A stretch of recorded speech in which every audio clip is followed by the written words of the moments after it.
والله عزيز حكيم. وللمطلقات متاع بالمعروف حقا على المتقين. كذلك يبين الله لكم آياته لعلكم تعقلون. ألم تر إلى الذين خرجوا من ديارهم وهم ألوف حذر الموت فقال لهم الله موتوا ثم أحياهم إن الله لذو فضل على الناس ولكن أكثر الناس لا يشكرون. وقاتلوا في سبيل الله واعلموا أن الله سميع عليم. من ذا الذي يقرض الله قرضا حسنا فيضاعفه له أضعافا كثيرة والله يقبض ويبسط وإليه ترجعون.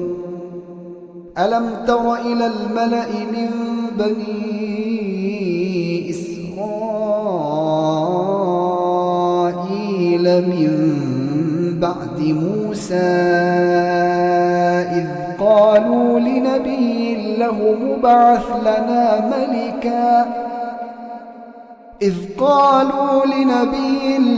مبعث لنا ملكا نقاتل في سبيل الله.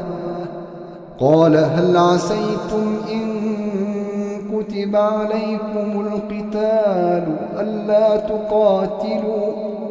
قالوا وما لنا ألا نقاتل في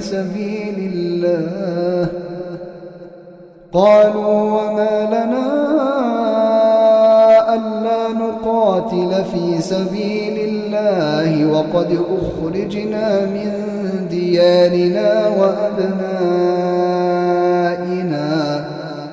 فلما كتب عليهم القتال تولوا إلا قليلا منهم والله عليم بالظالمين. وقال لهم نبيهم إن الله قد بعث لكم طالوت ملكا. قالوا أنى يكون له الملك علينا ونحن أحق بالملك منه ولم يؤت سعة من المال.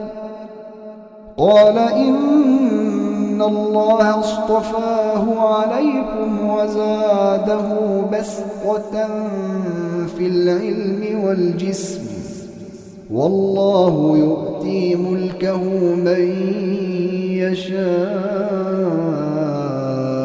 والله واسع عليم. وقال لهم نبيهم إن آية ملكه أن يأتيكم التابوت فيه سكينة من ربكم وبقية مما ترك آل موسى وآل هارون تحمله الملائكة إن في ذلك لآية لكم إن كنتم مؤمنين. فلما فصل طالوت بالجنود قال إن الله مبتليكم بنهر فمن شرب منه فليس مني ومن لم يطعمه فإنه مني إلا من اغترف غرفة بيده فشربوا منه إلا قليلا منهم فلما جاوزه هو والذين آمنوا معه قالوا لا طاقة لنا اليوم بجالوت